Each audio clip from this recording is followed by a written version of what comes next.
شنوندگان عزیز، با یاد زندانیان سیاسی و با آرزوی آزادی همه زندانیان سیاسی، گرمترین و بیپایانترین درودها و سلامهای ما را بپذیرید. صدای ما را از رادیوی ملی آزادگان میشنوید.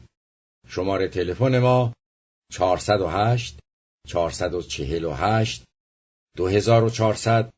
آدرس سایت اینترنتی ما www.iran57.com و آدرس ایمیل ما info@iran57.com می باشد. شنوندگان عزیز، ما امروز مجدداً در خدمت آقای مهندس نورالدین غروی هستیم. آقای مهندس نورالدین غروی، با سلام و درود و با سپاس از حضورتون در این گفتگو. سلام بر شما و سلام بر شنوندگان خوب شما. خوشحالم که باز در برنامه‌تون هستم. سپاسگزارم. جناب غروی، باز در سالروزهای درگذشت زنده یاد دکترمحمد مصدق، این انسان پاکندیش نیک انسانی که تمام تلاشش این بود که همه وجودش در راستای خدمت به میهنش باشه و به عنوان یک الگویی از انسانیت در جامعه بشری، که متاسفانه بازم حاکمیت ایران اجازه برگزاری مراسمی حتی در اون چارچوبه امنیتی و پلیسی، خیلی هم در محدوده دولتی و غیره با همه موانع اجازه ندادن که این مراسم برگزار بشه و تقریبا حدود 62 سال از تبعید و کودتا و تبعید و بعدم 49 سالم بله از درگذشت ایشون میشه. میخواستم باز همین نشون داد که همچنان مصدق در بند است و همچنان در تبعید و هیچ تغییر ایجاد نشده. در ضمن در این روزها هم انتخابات مجلس شورای اسلامی رو داشتیم و همینطور مجلس خبرگان. به نظر میرسه که در واقع یک حرکت بسیار سنجیده و برنامه ریزی شده نشانگر اینه که خیلی سازمان داده شده بود، در صورت که میدونیم همچین جریانهایی و همچین تشکیلاتی در ایران نداریم. میخواستم بفرمایید که چی شد؟ این انتخابات چگونه بود با همه متاسفانه این شرایط حاد و سختی که بر جامعه ما حاکمه، به ویژه همینطور در راستای همین انتخاب کردن و غیره؟ و به نظر من این نمایشی از انتخابات و بیشتر یک فضای تحمیلیه، ولی این که مردم در این شرایط در اون محدوده چه کار میکنند هم یک مسئله بسیار مهمه. مثلا بفرمایید که چه بود، چه شد و چه اتفاق افتاد؟ بله، من 49مین سالگرد رفتن اون قهرمان بزرگ ملیمون رو بزرگ می‌دارم که در این حال امسال 133مین سال روز تولدش هم هست و با وجودی که تقریبا از 60 خورده سال به بعد 28 مرداد 32 به بعد اسمش اسم مبادابوده، اسم مگو بوده، به زبان نیار بوده. اگر کسی اسمش نمی آورده دچار خطر می شده که عکسش و یا نوشته‌ای در بارش میتونست اون شخص رو به دام سواد بندازه در دوران پیش از انقلاب. با وجود این به مجردی که انقلاب شد فریاد مصدق به ویژه در بین جوانها بالا رفت و در هر فرصتی هم در سالروزهای 16 آذر در دانشگاه و جلوی خاتمی، بعدها حتی اخیراً جلوی روحانی، باز عکس مصدق یا درود بر مصدق برپا بود. یعنی اینها از جلوی کسانی میاد بیرون که نسل 4 اون روزگار هستند. اینها همه نشون میده که با وجود همه این سانسور کردن ها و ممنوع کردن ها همچنان زنده است، همچنان حضور داره و همچنان در رگهای جامعه ما جاری است. این خیلی مسئله مهمی است، بدون اینکه اجازه داده بشه که کنفرانسی به یادش برگزار بشه درباره شناسایی افکارش و یا کارهایی که کرده گفتگویی بشه و کتابی چاپ بشه. بدون اینها همچنان در لایه‌های درونی جامعه حضور داره. و جالب اینجاست که بیرون از مرزهای ایران هم هر روز بیشتر مطرح میشه، هر روز بیشتر دربارش نوشته میشه. در همین هفته گذشته من 2 یا 3 بار در 2-3 برنامه تلویزیونی در کانال‌های مختلف اینجا بحثایی که می‌کردن درباره شرایط خاورمیانه و اتفاقاتی که داره میفته مرتب اسم مصدق به میون میمد.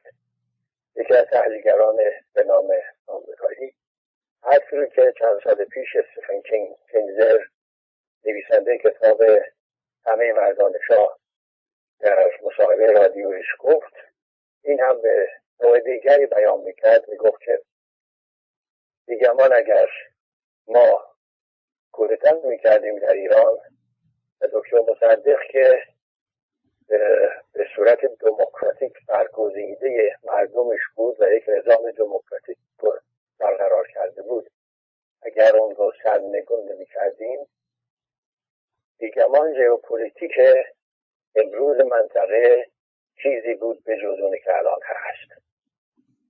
و این یه واقعیتی است که سالهاست که ما داریم می‌بینیم، درک می‌کنیم، شاهدش هستیم. اثری که از خودش به جا گذاشت خیلی دور و دراز و ژرف بود. در همه جا به ویژه در منطقه اثر بسیار گذاشت. بزرگانی که دوره از این تاریخ معاصر ما به اونها تعلق داره، اونها همه ادای احترام رو به مصدق کردند. ناصر در خاطراتش گفت که ما کارهای نوشته‌های راجع به دکتر مصدق رو همیشه کنار تختم داشتم. دکتر سکانو در سازمان ملل گفت که ما در سنگرهای تنگمون برای جبهه آزادی بخش اندونزی در برابر هلندی ها از آموزه های مصدق استفاده می کردیم و تمام نکرومه گانا همینطور، پاتریس مومبا همینطور، نهرو هند همینطور. اینها همه تا اونجا که تونستند هم بزرگداشت از اون میکردن و هم از چیزهایی که از او آموخته بودند راهی رو گشود. برای اولین بار در تمام این منطقه در خاورمیانه در اولین بار یک ملت برخاست و بر علیه دیرپاترین، خشنترین، دشخیمترین، تفاولگرترین، فریبکارترین استعمار پنجه کشید و او رو از کشورش بیرون کرد. و در 2 مجمع جهانی، شورای امنیت و دادگاه لاهه هم چنان دفاع جانانه از کاری که کرده بود کرد که در هر 2 حق به ایران داده شد. البته در چند ساله اخیر تعدادی در ایران به جز یاوه‌گویانی که معمولاً بد میگن، تعدادی پیدا شدن به عنوان استاد دانشگاه یا نویسنده که مطالبی اظهار کردن که مصدق اشتباه کرد، نباید اون رفتار رو میکرد، نباید ملی میکرد، باید پیشنهاد کنسرسیوم رو قبول میکرد، پیشنهاد بانک جهانی رو قبول میکرد یا پیشنهاد انگلیسی ها رو قبول میکرد. ولی اینها هرگز ندونستند و نفهمیدند که کاری که مصدق کرد خیلی خیلی فراتر از چند میلیون دلار پول درآمد نفتی که انگلیسی‌ها می‌دزدیدن بود. همینطور که خودش در دادگاهش گفت من میدونم چرا الان محاکمه میشم، گناه من ملی کردن نفت بود و گناه من بیرون کردن استعمارگر بود و این واقعیت بود و این راهی بود که به ملت‌های دیگه نشون داد اون تا تحول و شکست. ملت‌های دیگه هم فهمیدن که این استعمارگر قدر قدرت نیست، قدرت متعال نیست و میشه باهاش در افتاد و میشه شکستش داد. در حال یاد اون مرد بزرگ رو گرامی میدارم و همچنان که همیشه گفتیم پیر پیری بود که به راه فردا میرفت. در حالا میبینیم که اون فرداها همچنان با یاد مصدق جاری هستند، میاند و میرند. یادش گرامی باد. همچنان راهش گویاست و همچنان راهگشاست برای آینده انسانهایی که با صلح و دوستی، با برابری و خرد میخوان در جامعهشون زندگی کنن و مردم جامعه خوشبخت. اتفاقا با همین چون اشاره کردید گفتید درباره انتخابات حرف بزنیم. در رابطه با انتخابات من رفتار مردم رو به مقدار قابل توجهی در راستای رفتار مصدق میبینم. بله. این که میشه در این مورد بیشتر توضیح بدین؟ بله.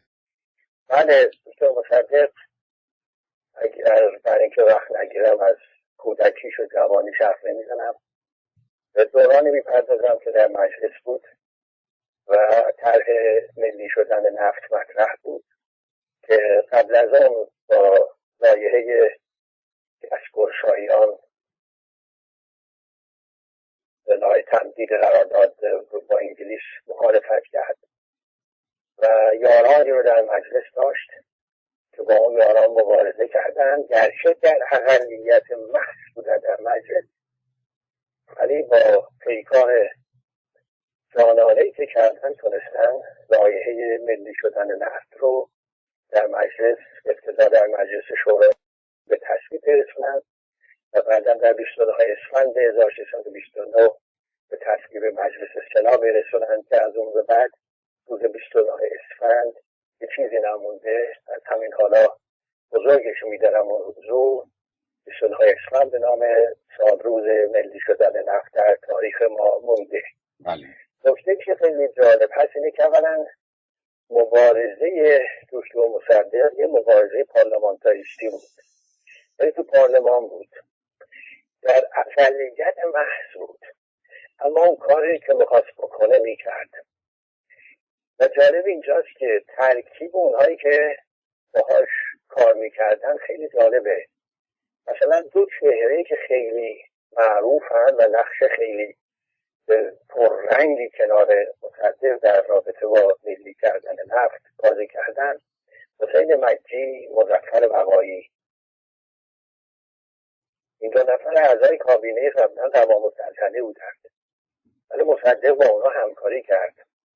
حسین مکی در ملی شدن نفت تبدیل شد، خیلی در روزنامه‌ها نوشتن قهرمان ملی شدن نفت، اما اقسام تعریف و تمجیدها و سخنرانیاش در آبادان عمده عکساش و صحبت‌هایی که کرده و همونها بودن که بعداً به کودتاچی‌ها پیوستند و بر علیه مصدق کار کردند. مصدق با به مردم با همه وجودش هم عشق می‌ورزید و هم احترام می‌ذاشت. یعنی تصمیم مردم براش همه چیز بود.